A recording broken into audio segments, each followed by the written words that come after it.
Okay. I think we can spend some time to talk about the homework first.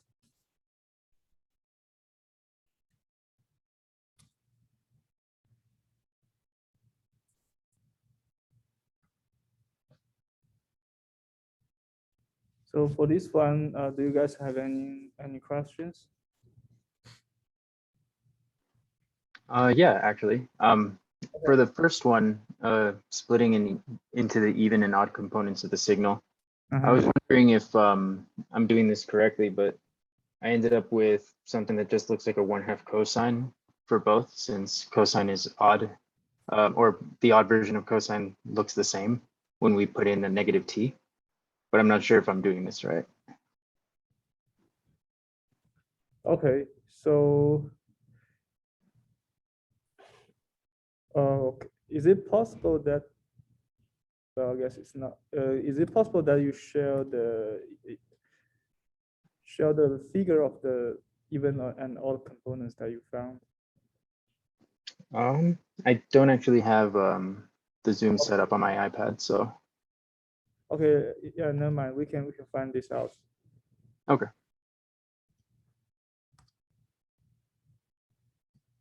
Okay, so the signal is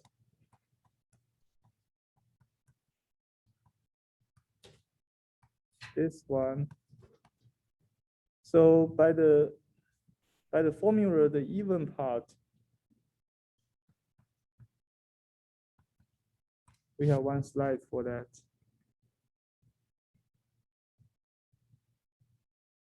And the even part is here. So it's the average between xt and the time reversal of xt. This is xt. And time reversal, we basically replace t by negative t.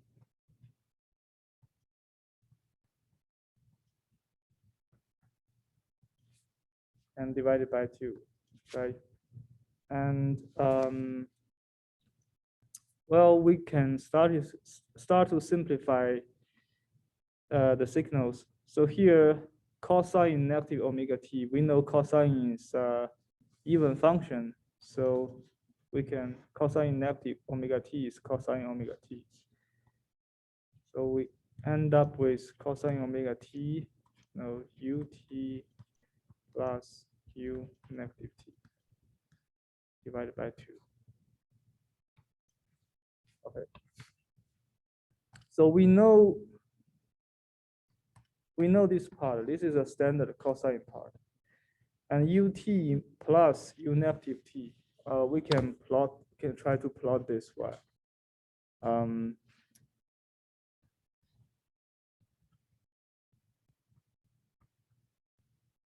Well, this is ut.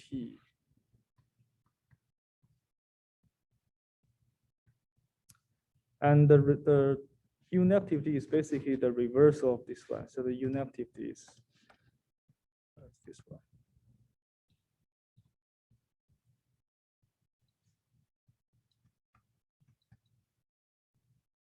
Okay, now, so ut plus u negative t, this signal equals, so if t equals 1 everywhere, but if t is negative, if t is less than 0, ut equals to 0. The red part equals to 0. But u negative t is 1. Okay, and if t is greater than 0, ut is 1, u negative t is 0. If t is equal to 0 at this point, I think by definition ut is 1, u negative t is 0. Okay, because this discontinuous point is actually upper continuous. So the continuity is on the upper side. So in all the cases, only one of them will take value 1. The other will take value 0. So I think this gives 1. So with that, this is basically 1/2 cosine omega t, which makes sense because this is an even function, right? So this is the even part.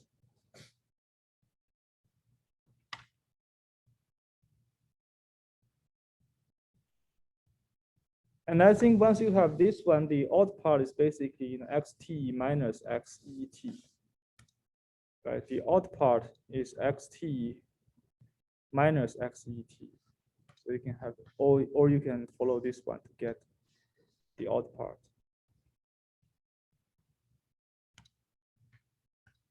Yeah, so the so the signal, to sketch that, the signal xt is basically only keeping the positive part of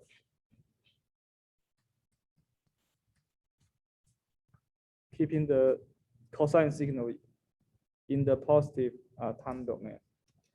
And we just figure out that the even part is 1/2 the entire cosine signal. So if the amplitude is 1, so the even part will only have it's 1/2. So this is xet. And then the odd part is basically this one subtracting this one. So you can see in the positive time domain, we have 1. This is our cosine signal with amplitude 1. This is a cosine signal with amplitude 1/2. Subtracting them, you got another cosine signal with 1/2. So this is this one. And in the negative time domain, we have 0, 0 minus the cosine signal. So you have the negative cosine signal. And you can see that this is indeed an odd signal, because now they are anti-symmetric. Okay. Is this what you have? It's definitely close to what I have. Yeah. The thing that was confusing me was if we're looking at x of t and as the cosine, we only want to map it out in the positive direction. So Right. that's kind of what was confusing me, because when I was trying to get the odd signal, and then I ended up with something like what you have. When I did the addition, I ended up with 0 in the negative side, and I was wondering why that would be the case. But it makes sense if since we have x of t and not just x of negative t, then the first signal that we're looking at only exists from 0 and increasing time. Mm-hmm. So you get the odd part, but not the even part. So which part did you make a mistake? The XO. What I was confused about was when I tried to add them together, and I ended up with a cosine just from 0 to infinity, right? And that's when I was wondering why it didn't look like a normal cosine, where it extends in both directions. But that was just my issue, I guess. Okay. Yeah, but right, but for this one, we know the basic idea is to follow the definition of even and odd. And then we have this, we know what is xt. Xt is cosine times ut. And ut is a very special signal. We have talked about this in class. So once you plug in ut into this formula, you have this cosine ut plus cosine negative omega t times u negative t. And then you need to utilize the properties of cosine signals and ut signals to simplify them. So here we know cosine is an even function, so we can ignore. So this cosine negative omega t is basically cosine omega t. And once we pull this common factor out, we have ut plus u minus t. And this is a very special signal that you can sketch out. Once you did that, it is basically, you find that this is basically 1. And remember that in the class, we showed that if you do this, then we will have a rectangle signal. But here, if you just add them together, this is basically a constant signal. So you end up with a very simple expression. Okay. Yeah, so basically you need to leverage the special properties of these special signals. I see. Thank you. Yeah. Okay. Are there other questions?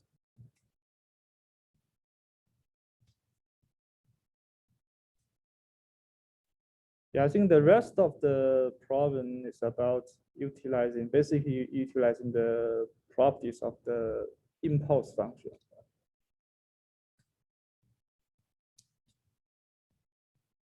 Okay, so no questions, then we will start the lecture 3. I have a question on Okay. B. I'm not really sure how to go about that one. Which one? Sorry, number 3B. Number 3B, okay. Simplify the following expressions. So this is sine k omega over omega delta omega. Right.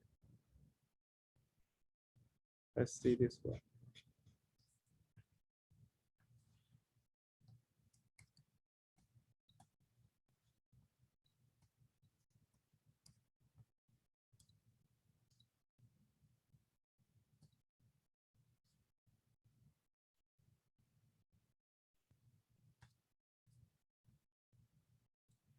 So we know that, so here we have a signal multiplied by an impulse signal. So we in the class, now we show this very nice property, right? Any signal multiplied by the impulse signal equals to the signal evaluated at 0 times the impulse. So in this case, we can simplify them by looking at the value of the first signal evaluated at 0. And we have this delta omega.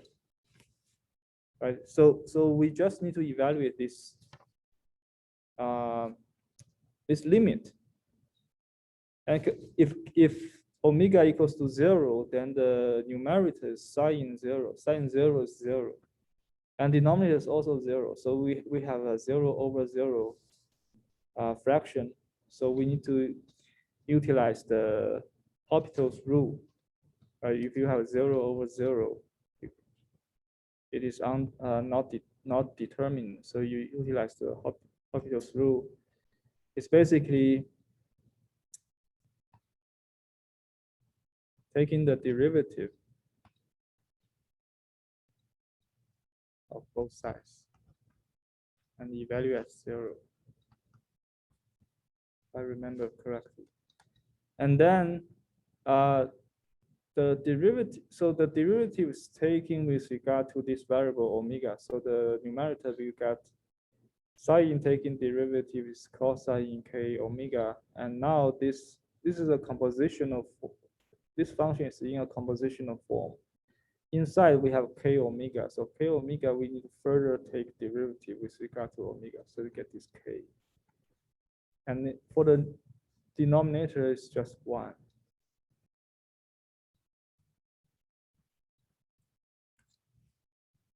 Okay, and then you plug in omega equals to 0. So cosine 0 now equals to 1. So this is basically k. So you end up with a constant k. Yeah, the idea is basically you need to evaluate this function at 0, and it is and to do that you need to apply the Hopital's rule, the derivative.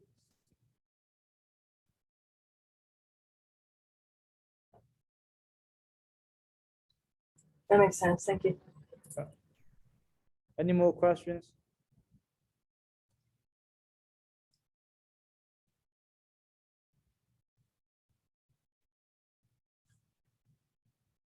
Okay. So let's go to the next lecture. Yeah. And the homework 2 deadline is next Tuesday. So make sure you hand in the homework in time.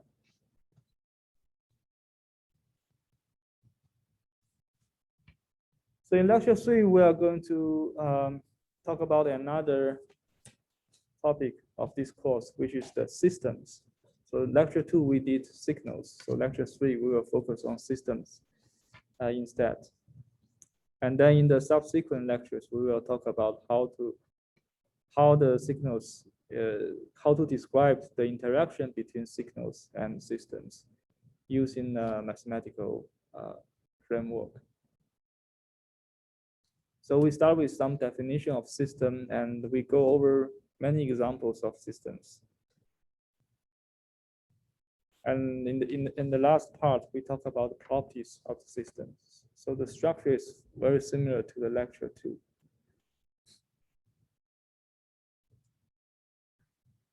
Yeah, so this is a basic diagram of a system where you have this, we have an input signal xt that is feed into a certain system, and on the output side, you have an output signal yt.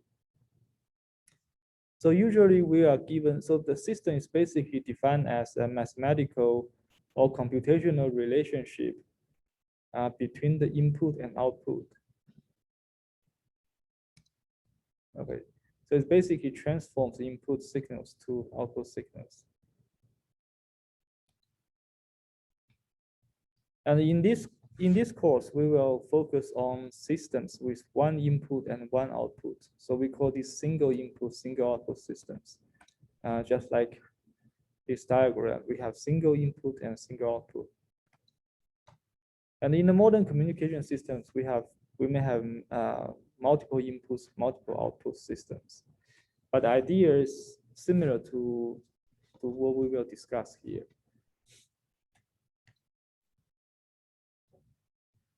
Okay, so we have numerous examples of practical systems that we are already familiar with. For example, we have this scaling system. Well, basically the input, if you input the signal xt, the output yt would be a scaled version of xt. So the amplitude of xt will be scaled by a complex number a. Now, if the amplification coefficient a, for this coefficient a, if the magnitude, so here again we are talking everything is complex, everything signal coefficient numbers, they are all complex. So if this amplification coefficient has a magnitude greater than 1, we call this amplifier, and otherwise it's a attenuator. So we call this A the gain or the scale factor of this system. And these are the diagrams that we can use to represent this scaling system. It's basically a block with an A on it. So this is the basic scaling system, and we have this differentiator system. Well, the input signal is xt, and on the output side, it outputs the derivative of xt with regard to time. And this is the diagram of this system. Well, the input is x, and system is identified by this derivative differentiation operators. So after that, so the output y is basically dx over dt. So it's the derivative of x with regard to time t.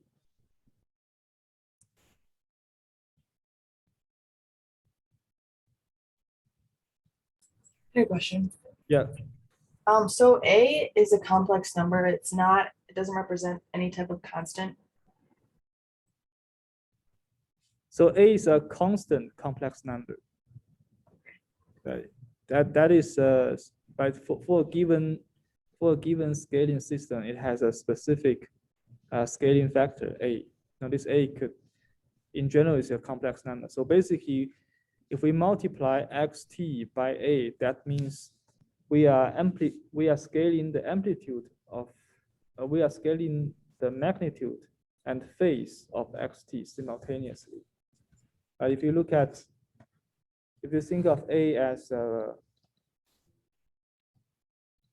if you write it in the polar form, right? it has a magnitude and a phase. And then this AXT is basically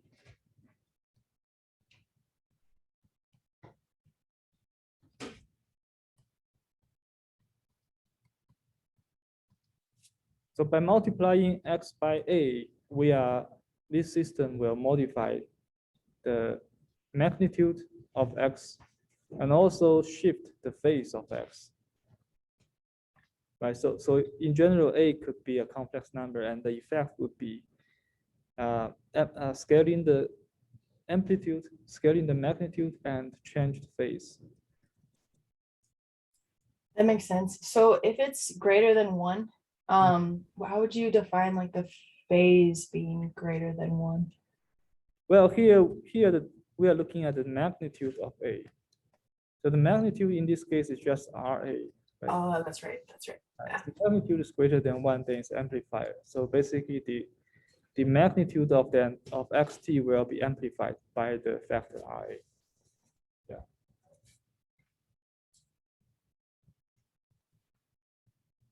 So is this A only for complex signals then?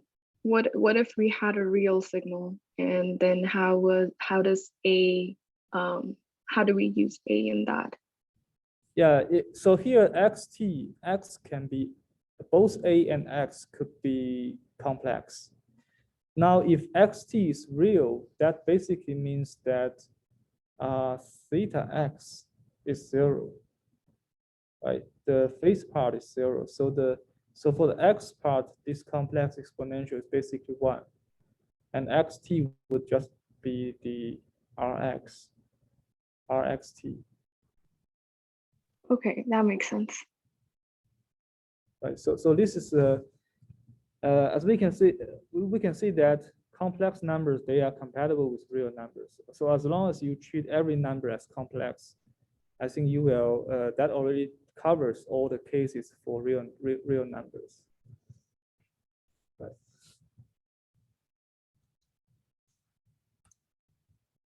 And we have this differentiator system, and now since we have differentiation, we will also have this integration system. Now for this integration system, the input is xt, and on output side, the output is defined as integrating this system, integrating the input signal over time t. And the integration interval is often, the starting time is sometimes is 0, or it could be negative infinity, depending on the specific system. And the ending time would be t. So the integration is up to t.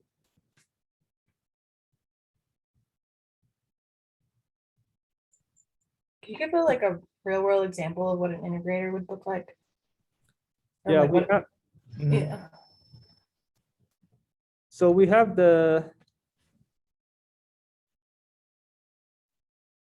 for example, I think this example describes let me see. Basically, the voltage, the voltage is integration of the current signal over time. Let me think about that. I see. Yeah, the voltage is integration of the current signal. If you take integration starting from 0, and within the charging time, the current is constant, so the voltage is increasing linearly, and after that, the integration no longer changes, so you have a constant current after that. So this could be understood as the integration system. I see. Thank you.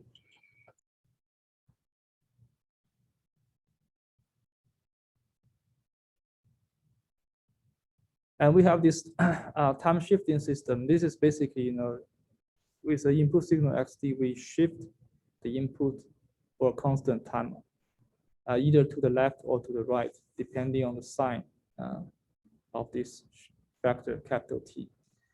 If this capital T is greater than 0, it's a delayed system, because the output signal is delayed compared to the input.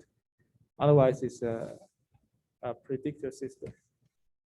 Okay, so this is basically the basic time shifting operation that we talked about in the last lecture. And the other one, which we'll talk about that in detail later, is the convolution system. We will see this is the very most important operation that we will learn in this course. The idea is that, so here we can briefly introduce this idea. The idea is that we have a input signal xt, and we have a system that is identified by a so-called impulse response function ht.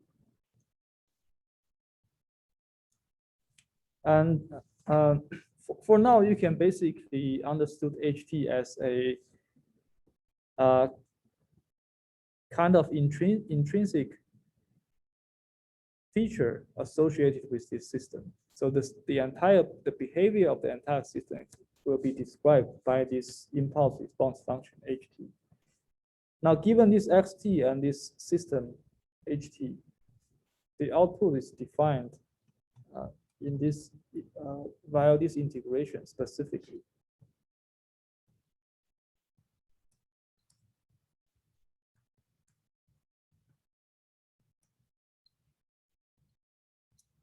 So this integration may look very complicated, but you can see that it only depends on xt and a, on the input x and h, and the integration is over tau, over the entire range for tau. So once you're given a t, fix a t, we can evaluate the yt by looking at this integration. Now this integration basically is integrating over a product between x and h, and in particular, the x is first reversed. If you think about this x t minus tau, so you start with x tau, and you first do a time reversal, and then do a time shifting, you can get this signal. So you basically reverse x and shifting x. By doing so, the x will take convolutions through the other signal h. And then we take the integration over this entire product. Okay. So later, when we talk about convolution, we will have some animation to illustrate this basic idea.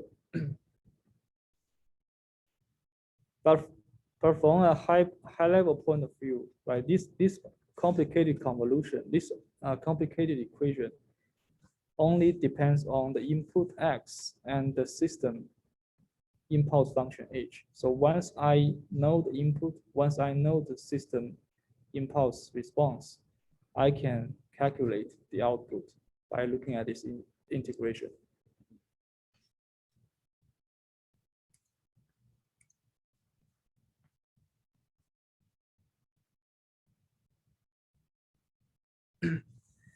And then once we have this system, we can connect different systems, multiple systems in different ways to generate more complicated systems. Now, these are some basic ways that we can concatenate different systems together. The first one is called a cascade or composition. So it's basically a cascade or composition of two systems. Do we have a diagram? So we have two systems. One is F, one is G. Right? And the cascade system is basically defined as a composition of the two systems.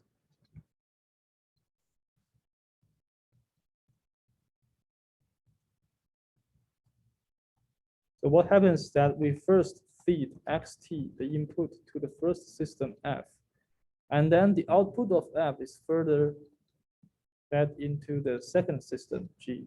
Okay.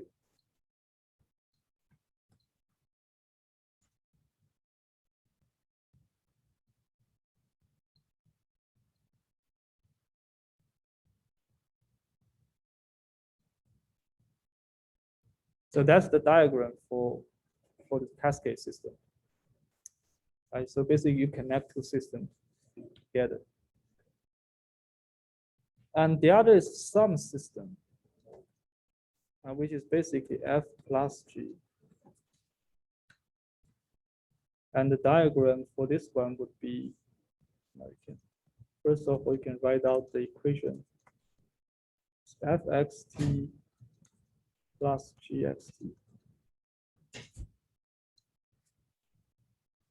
So you have an input signal, and this input is fed into both systems. And then on their output side, you will sum them up. Okay, so the diagram is like you have an input that is going through two systems.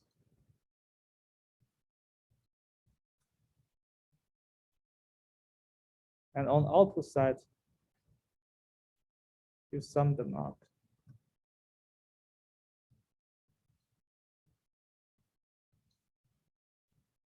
Okay, so this is a summation operator.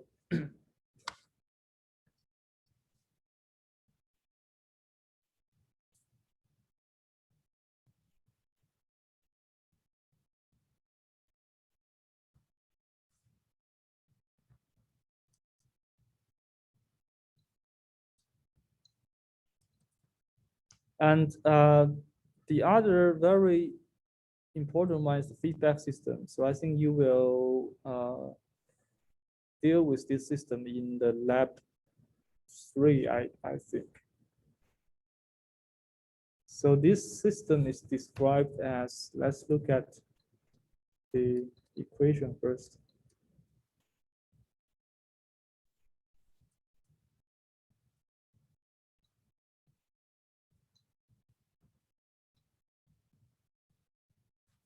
Okay.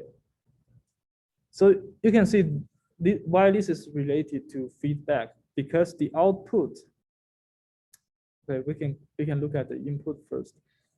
The input is that we have input signal xt. However, this xt is subtracted by another signal, and this signal is, well, the yt is the output of this system, and the output is feedbacked into the system G. And then this output is further subtracted from the input and then feed into F. Okay, so we can try to plot the diagram of this system just by looking at each element one by one. So we have now we have the input. We always have a single input xt.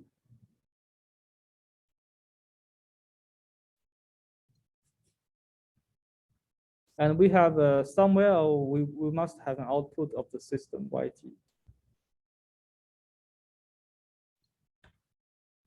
Right, and in the middle is the system, which we haven't plotted out. By looking at this one,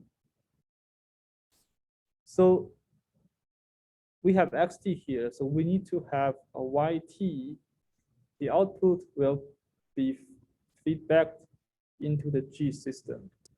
So basically, I'm taking this output, I'm going to feed it back to a system called G.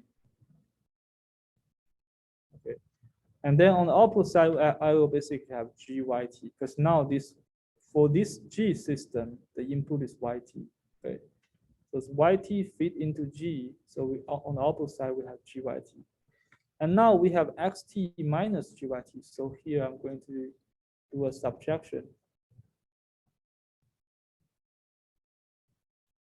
Okay, and this will give me, this is XT, this is GYT. So this will give me, and here I will have X minus GY. After this subtraction operator. Right, and now we have X minus GY. We have this X minus GY here. It's this arrow. And this signal will be fed into the system F.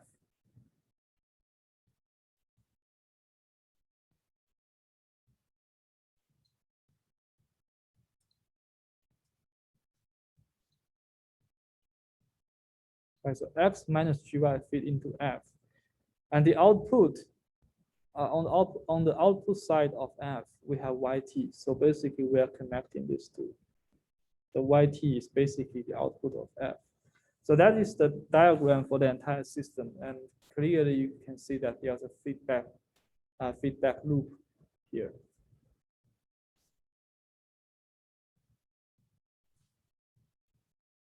Yeah, so whenever you see that the output appears on both sides, that means there must be some feedback in the system diagram in your system, because the output actually depends on your output, which means there's a loop in the system.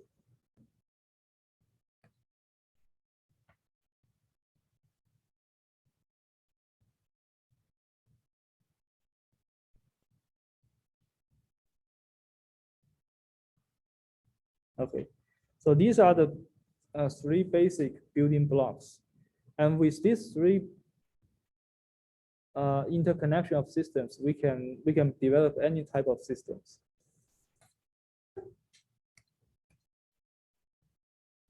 So each of these building block could be a system, could be one of the systems described in these examples. Okay, you can connect integration, differentiation, convolution, any type of systems, and build a more complicated system. So that is the basic idea of signal processing, developing a signal processing system.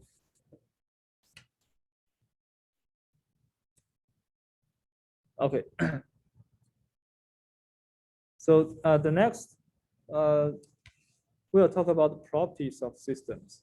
So this is similar to the last lecture. So in the last lecture, we introduced signals, and then we categorize signals into different categories based on different properties. Here we will do the same thing. We will categorize the systems into different categories.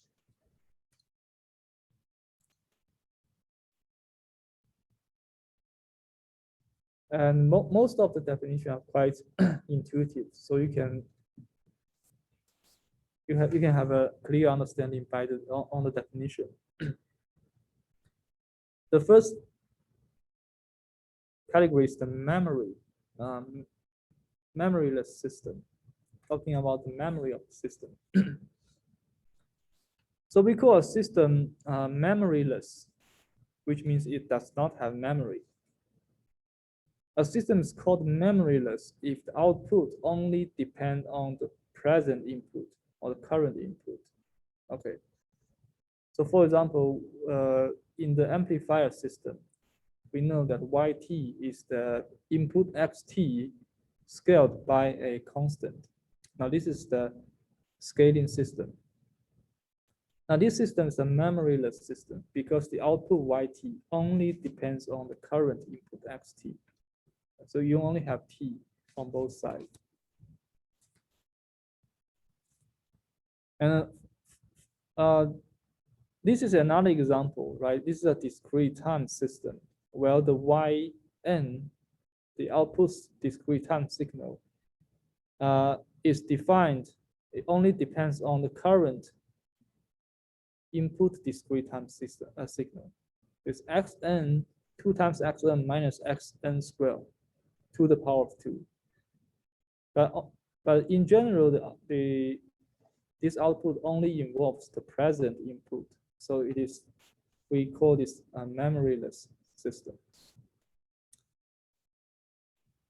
And following this definition, we can say that a system has a memory if the output depends on the past or future. Okay, so basically, if a system is not memoryless, then it is a memory system. Okay. If the output depends on either the past input or the future input. For example, let's look at this circuit system that we have talked about in the lecture 2. This energy storage circuit elements.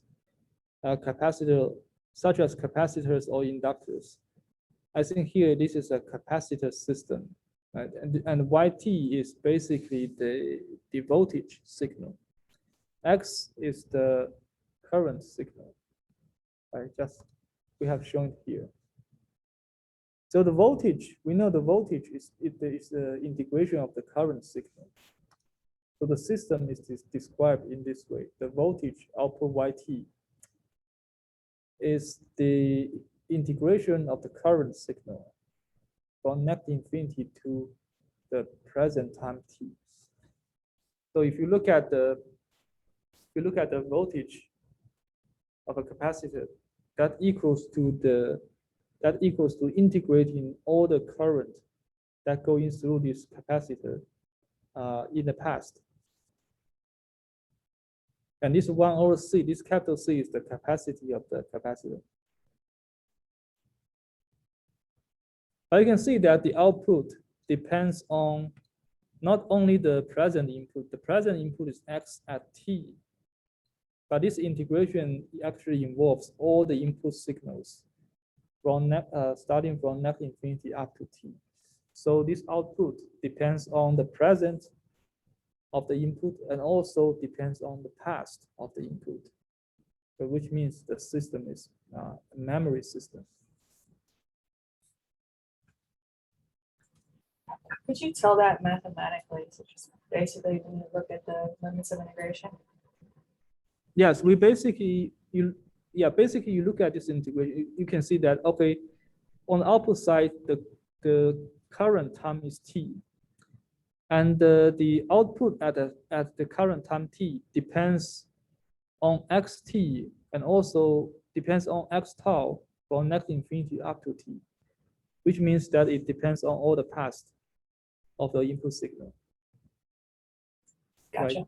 Right? Yeah. So you just look at the system equation and tell from the definition. And this accumulator system is basically a discretized version of integration system. Now the output signal is accumulating or summing up the input discrete time signal up to the present time n. Okay. So you can see that the output at time n depends on the present input xn, because n is the upper limit, and moreover, because of this summation, it also involves all the past input signals.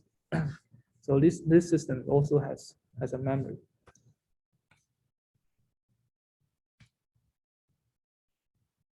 Okay, so here the definition says that this could depend on either the past or the future. So for example, I can define yn to be, I can define yn to be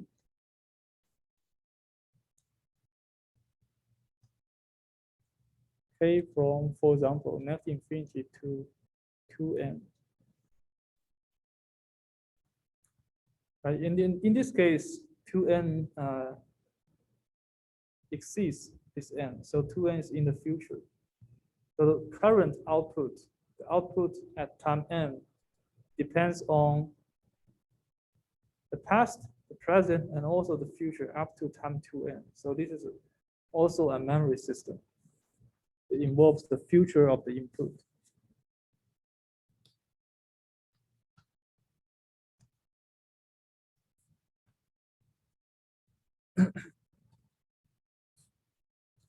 And we have this causal system. Causal system is a subset of memory system.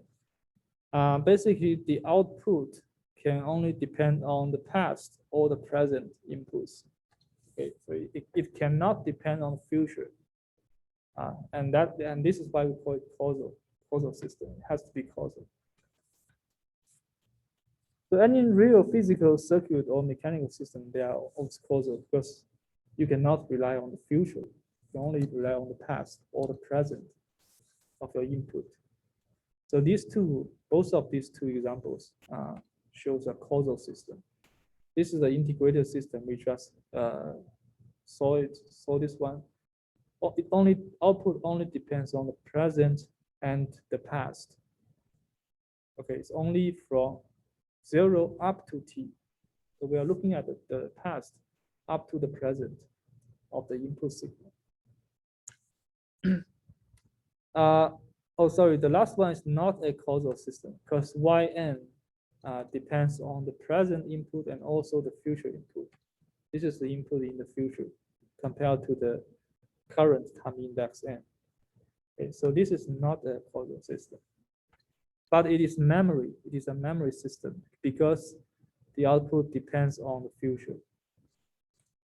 Okay, so everything here is just definitions. Okay, you just follow the definition, look at the system equation, and tell if this is a memoryless or causal system. Okay, so always refer to the slides. Check the definition.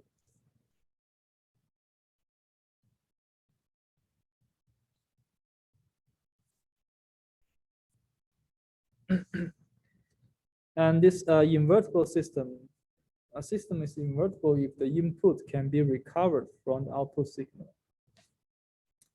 For example, if we look at the scaling system, yt equals to 2 times xt, then I can easily solve this. So this system describes the output in terms of the input, right? So I can easily solve this equation for the input. So the input is 1/2 times the output.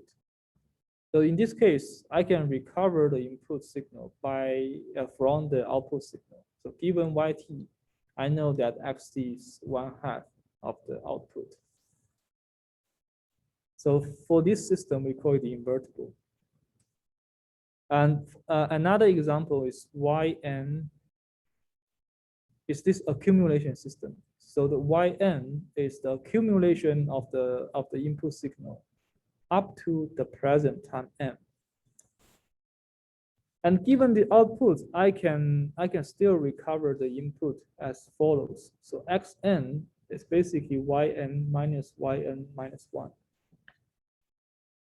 I have a quick question. Yes. Would an integration be considered invertible if it was given an initial condition, like if you know what C is when time equals 0 or something like that? Does that make sense? Because you can find the derivative, would that kind of be considered an input to a function? I see. I'm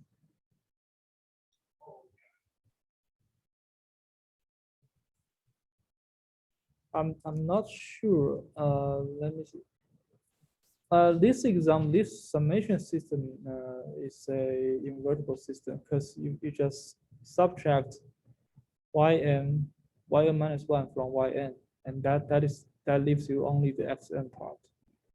Okay. For integration, so let's see. If I just look at that integration system,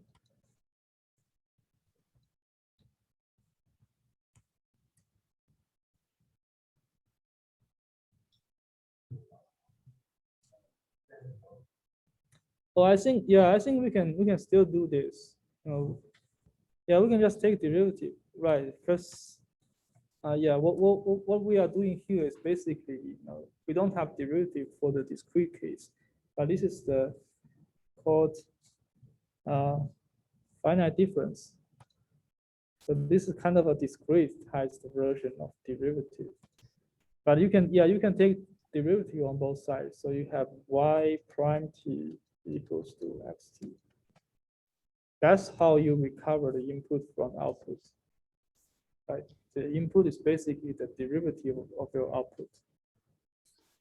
Would it matter if an initial condition was given so that we know what the, because usually there would be a plus C, right?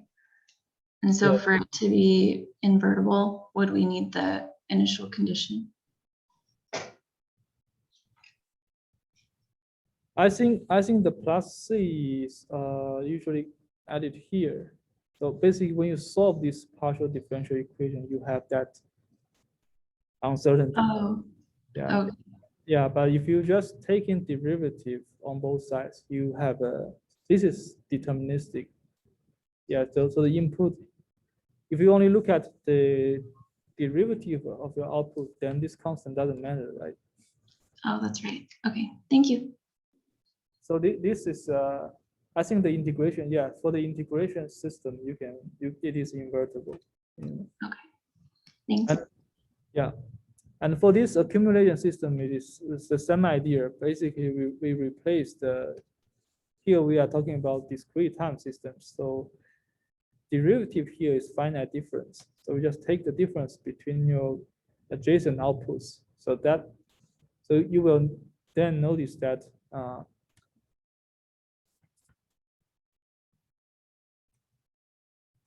so yn minus yn minus 1 is yn is sum of xk up to n, and yn minus 1 is sum of xk up to n minus 1. So this only leaves you the xn.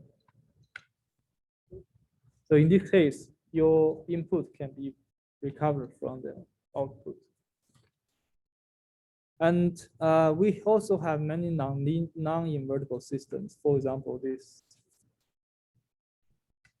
yt equals to xt to the power of 2. Here let's assume here we are talking about real numbers, but yeah, but the issue here is that we know that we have two roots. So xt is this one. So it is not clear whether we should use the positive sign or negative sign. So the input and output. So in this sense, the input cannot be determined from the output. There's a confusion on the sign of the signal.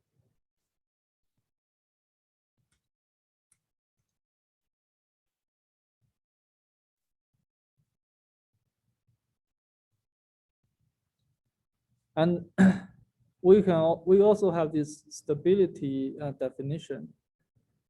Well, the stability basically says that if your input is kind of bounded, your output is also bounded. So this avoids the system to amplify your input to infinity. So the formal definition is this bounded input, bounded output stable. If a system is BIBO stable, then it is defined as if the input signal is bounded, then the corresponding output is always bounded. So basically, if the magnitude of the input signal is bounded by a constant capital M, mx, then the output, then if the system is BIBO stable, we can conclude that the corresponding output, the magnitude of the corresponding output is also bounded by a finite number. So we are looking at the magnitude. Again, we look at the magnitude of the input and output, because they can be complex signals.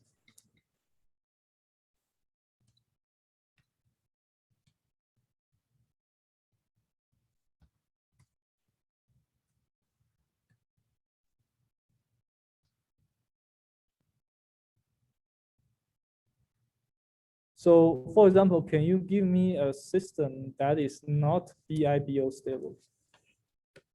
Can you give me an example of an unstable system? Which means if I give you this input with bounded magnitude, it may generate infinite, an output with infinite amplitude, magnitude. Maybe an exponential function. Exponential function. Let's look. Yeah, okay, let's look at that. Yt is exp xt, right? So for simplicity, let's assume x and all signal. Let's just talk about real value signals. That makes everything easier. Now suppose, okay, let's look at this exponential system. Now suppose the magnitude of xt is bounded. And then I can say that exp, looking at this output,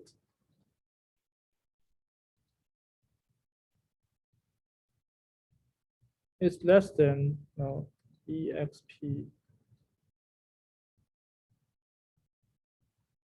because any number is less than its absolute value, and exponential function is monotonically increasing.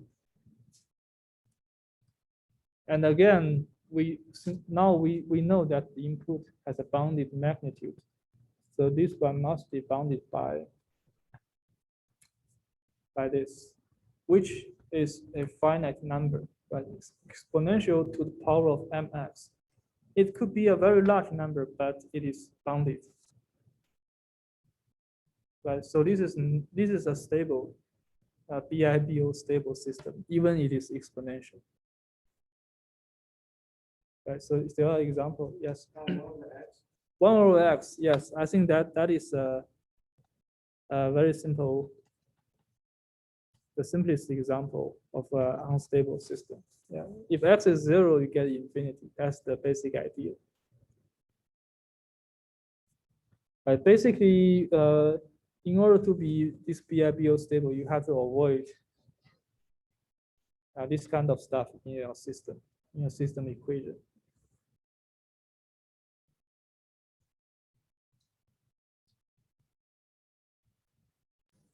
You think of like a mathematically, it makes sense that you could, have an input and then your output can be infinite. But I can't think of a system where you would, put in X amount of energy and then get an infinite amount out, right? Okay. Right. So you are talking about practical example. I think this happens to a lot of feedback system. If the feedback loops is going, let me see if we have a practical example. So, well, you have a small input and the system gives you an infinite power. I think a loop actually kind of makes sense because in a loop situation, if you have a something. Yeah, if the loop circulate again, then right, and the signal will diverge. Mhm. Even if you start with a with a small input. Yeah, that makes sense. Okay. Yeah. So I think in practice, well, when we talk about practical example, we never go to the real infinity. But the idea is that you should avoid a small number in the denominator, and maybe you can add a constant signal here to avoid divergence, to make it BIBO stable.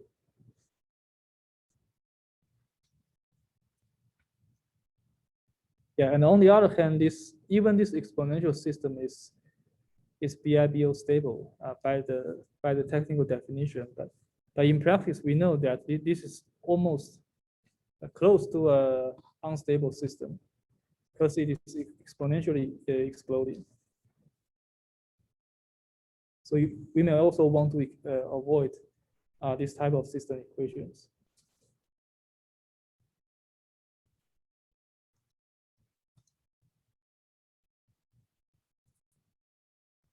Yeah, and the last two properties are the most important properties regarding the systems that we talk about in this course.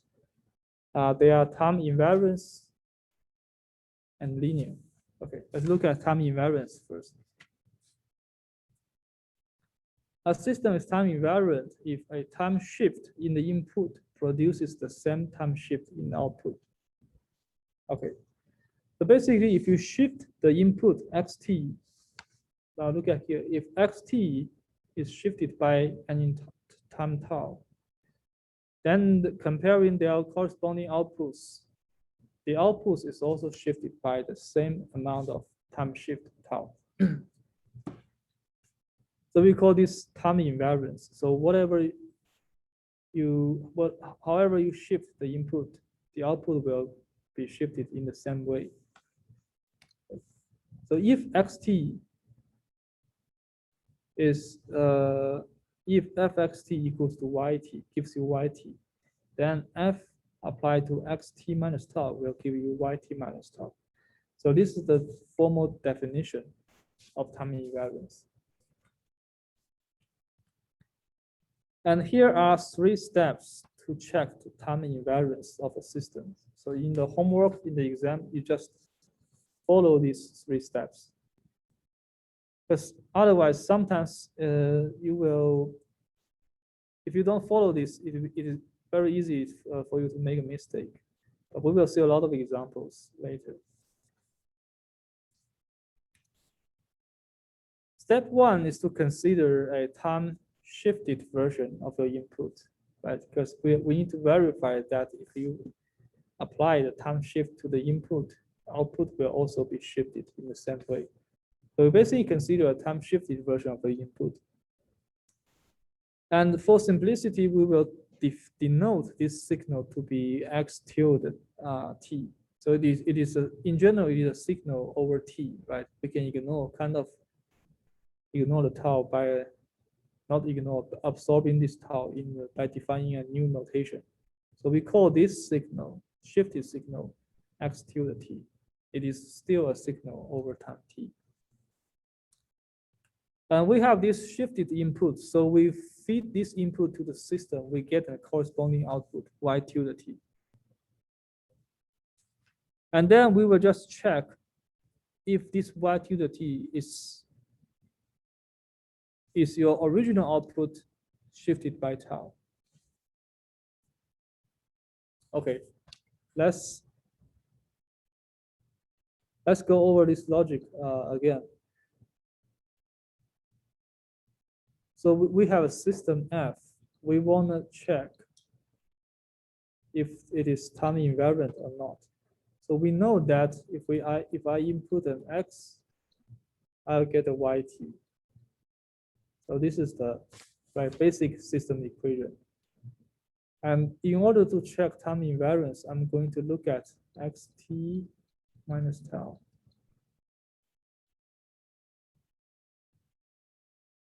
And I define this as x tilde t. I call it x tilde t. But it's just a redefinition of the rewrite of the same signal with a different notation. So x tilde t goes into the system, we get an output y tilde t.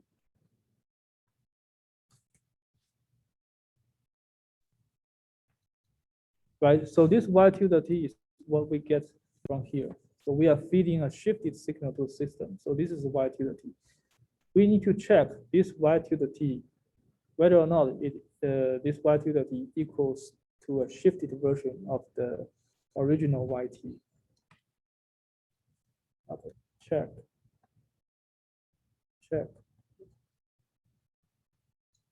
Whether the output of this one is a shifted version of the original output.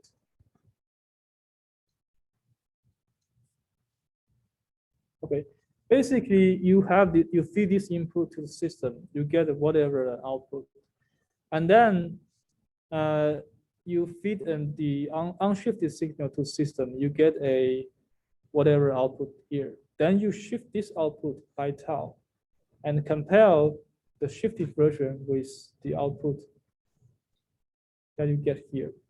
If they are equivalent, then this is time invariant. Right? This follows exactly from the definition of time invariance. Now we have this unshifted input and the corresponding output, and we have this shifted input and corresponding output. We just want to check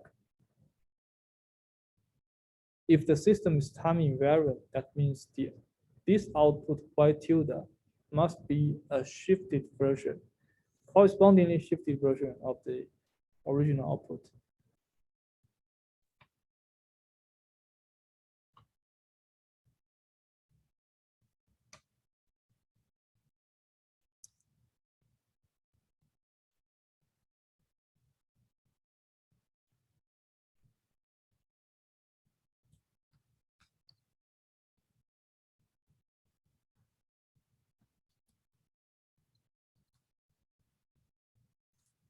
So I think we can work on a small example. Let's look at the system.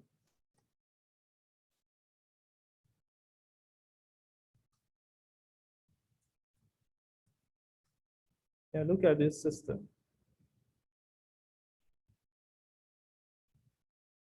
So I give you 2 minutes and you follow the 3 steps. Follow these 3 steps and check if it is time invariant or not.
Okay. So what did you get? Is it time invariant or not? It's time invariant if YT, if that last step holds, right? Yes. If this holds, then it is time invariant. We say it is time I invariant. got time invariant. Time invariant. Okay. Yeah, it is time invariant. So you basically follow the. Let's follow the standard steps of it.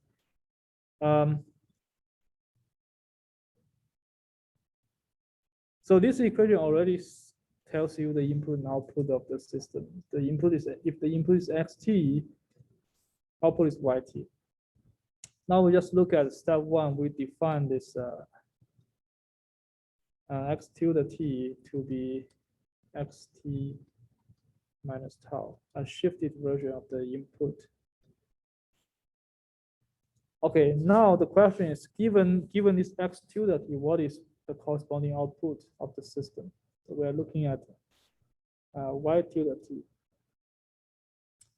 And now we are feeding x tilde t to the system, right? So according to the system equation, y tilde t is sine of the input. It's basically sine of x tilde t.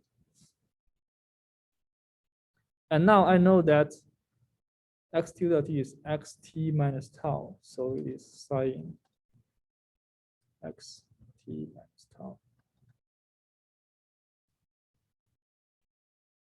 So this is our y tilde t. So if we feed this signal to system, this is the output. Okay, and in the last step, we need to check the equivalence between y tilde t and yt minus tau. So here's the thing. Y tilde t we showed in the second step. This is y tilde t. This is y tilde t. Now, what is yt minus tau? Yt minus tau, we should obtain it from here by directly shifting the original output. So yt minus tau is from this equation, right? Yt is sine xt. Yt minus tau is to replace t by t minus tau. So we have sine x t minus tau. And then you compare y tilde and yt minus tau. You found that, okay, they are equivalent. So that means this is a time invariant system. So if you shift the input, it is equivalent to, then the output will be correspondingly shifted by the same amount of time shift. Okay, so this is a time invariant system. So let's look at another example which is not time invariant. I think I have the next slide. Okay.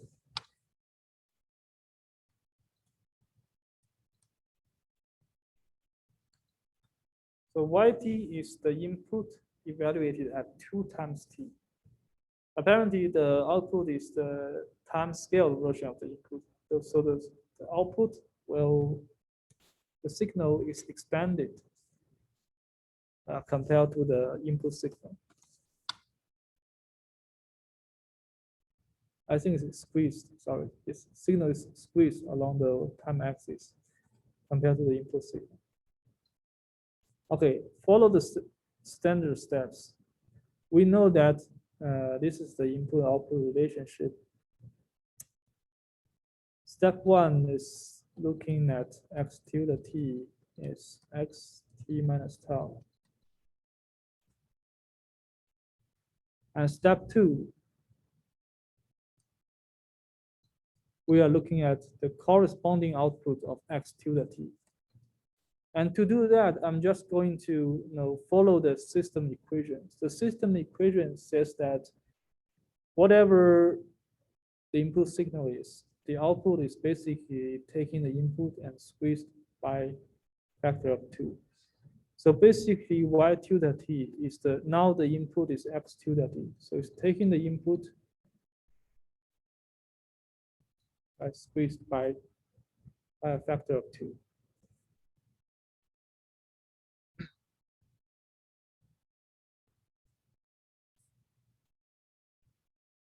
And then we know x tilde t is xt minus tau. So what is x tilde 2 times t?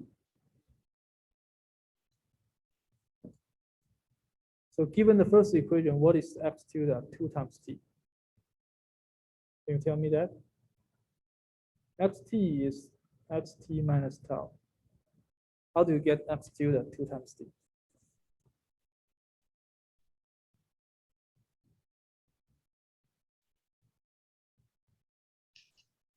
Would it just be x and then parentheses 2t minus 2 tau? 2t minus 2 tau. So basically, you are scaling the entire t minus tau by 2, right? Yes. But let's think about this way. If x tilde t is xt minus tau,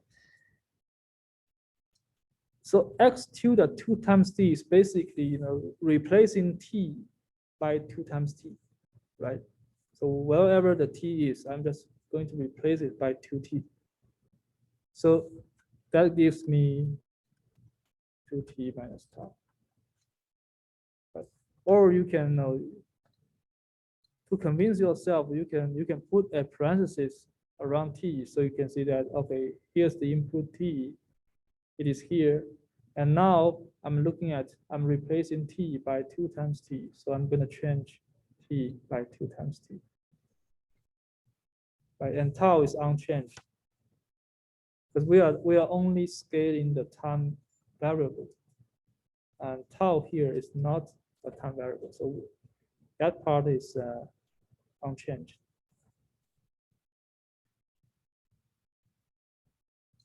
Okay, so make sure you do the time scaling and shifting in the correct way. So that's why you have to follow these standard steps. Otherwise, it's very easily you will get confused somewhere.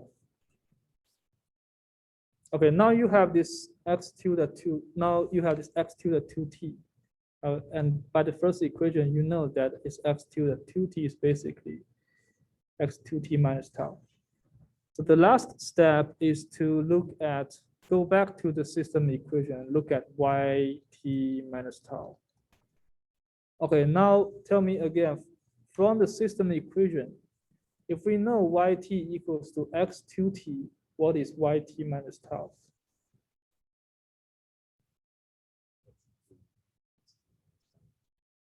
Right, so we're doing the same thing, replacing t by t minus tau. So you put a parenthesis here to convince yourself. Now we are replacing t by t minus tau, so that gives x2.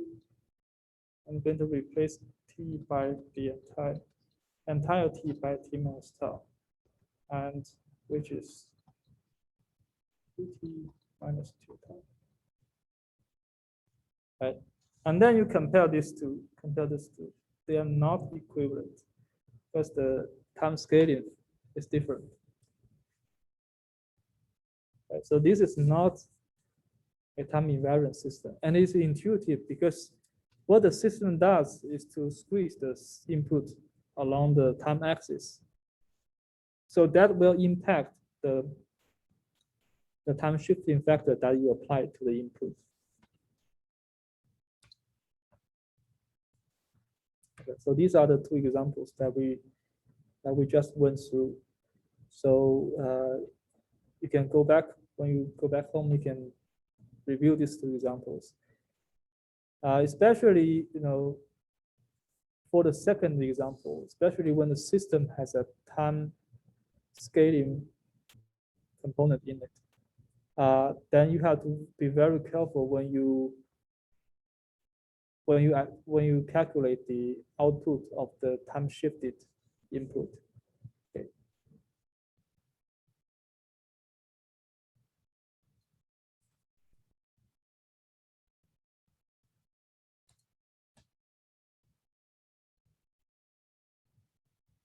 Yeah, I think I will leave the linearity for the next class.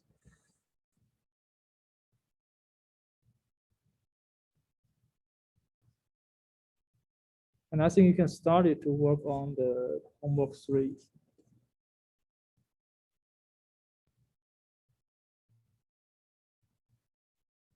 Okay. Yeah, you can start to work on homework 3. So we will, and I will hold office hours in my personal Zoom.